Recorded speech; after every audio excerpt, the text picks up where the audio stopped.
15 qershor 1389 u zhvillua betejë e parë e Kosovës. 1448 u zhvillua betejë e dytë e Kosovës.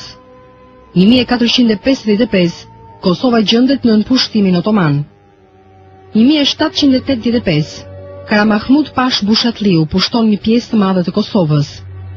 3 mars 1878 mbahet marrëveshja e Shën Stefanit ku një pjesë e madhe e territoreve shqiptare ju aneksua Bullgarisë dhe Serbisë. 10 qershor 1878 në kundër përgjigje të traktatit të Shën Stefanit u mbajt lidhja e Prizrenit.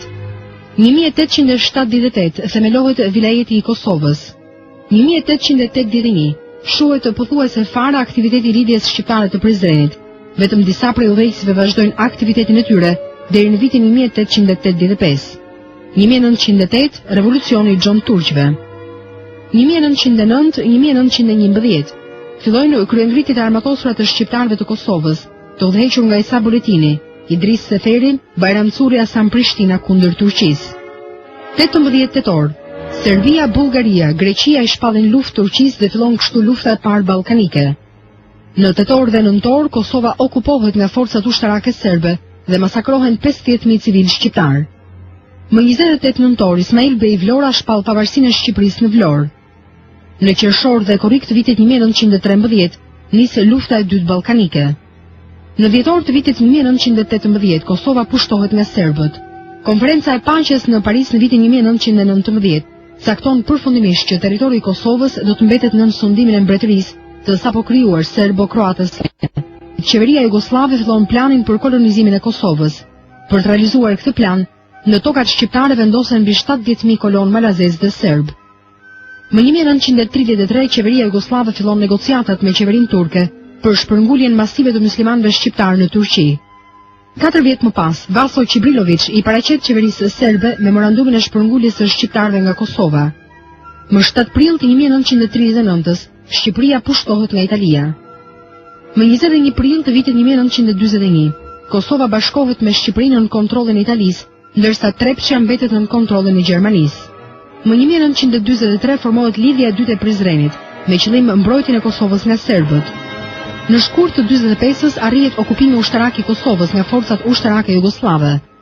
Më 1968 Kosova ngrihet në demonstrata për statusin republik. Një vit më pas, shqiptarët e Kosovës fitojnë të drejtën për përdorimin e flamurit të tyre kombëtar.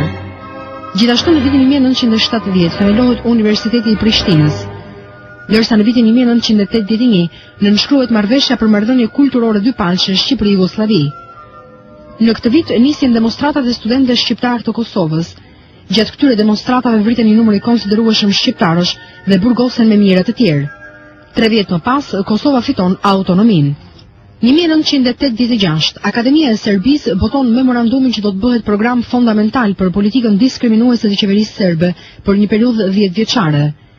Një vit më pas, Miloševići viziton Kosovën. Më 1988 organizohen demonstrata masive të shqiptarëve të Kosovës kundër politikës së Miloševićit. Më 1989, greva e urisë e 1300 minatorëve të Trepçës, të cilët protestojnë kundër politikës së Miloševićit. 28 mars, parlamenti serb suspendon autonominë e Kosovës. Në gusht të vitit 97, UÇK-ja merr mbi vete përgjegjësinë kundër sulmeve serbe dhe bashkëpunëtorëve të tyre. Në mars të këtij viti fillon ofensiva e forcave serbe në Drenic, ku vriten 30 civil shqiptar. Në 4 gusht zhvillohet masakra në Laush, Rahovet dhe Drenic.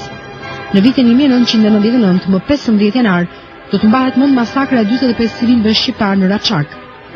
Më 18 mars firmoset marrëveshja e Rambujes nga pala shqiptare, por refuzohet nga serbët. Në këtë kohë fillojnë shpërnguljet masive me dhunë të civilëve shqiptar nga Kosova në Shqipëri, Maqedoni dhe Maltëzi. Në 24 mars, Aleanca e NATO-s fillon bombardimin kundër serbëve. Kosova merret në qeverisjen e Organizatës së Kombeve të Bashkuara.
vazhdim ftojmë edhe zyrtarisht që ta bëjmë zbulimin e përmendorës, datorës së ish presidentit amerikan Bill Clinton.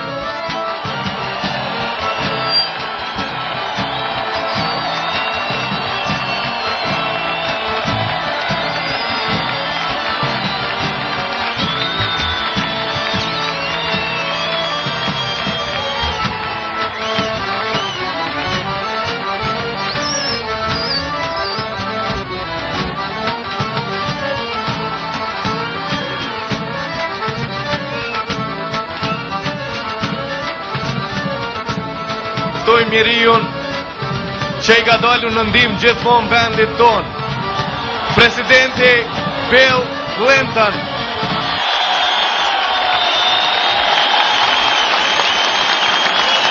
Thank you. Ju faleminderit. Thank you. Ju faleminderit. Your former president, Mr. Rugova, ish presidenti juaj zotri Rugova,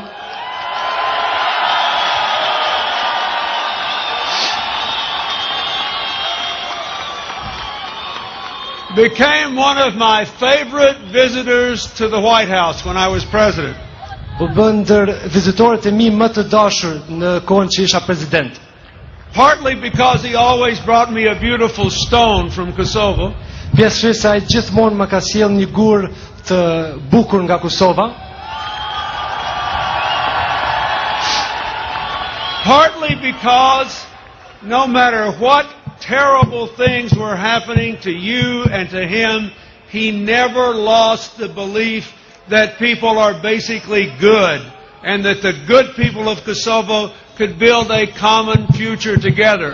That's what I want you to do. Every time you see this statue, I want you to remember that all I want for you is a good future, and I will do everything I can to support it for the rest of my life. Thank you, and God bless you.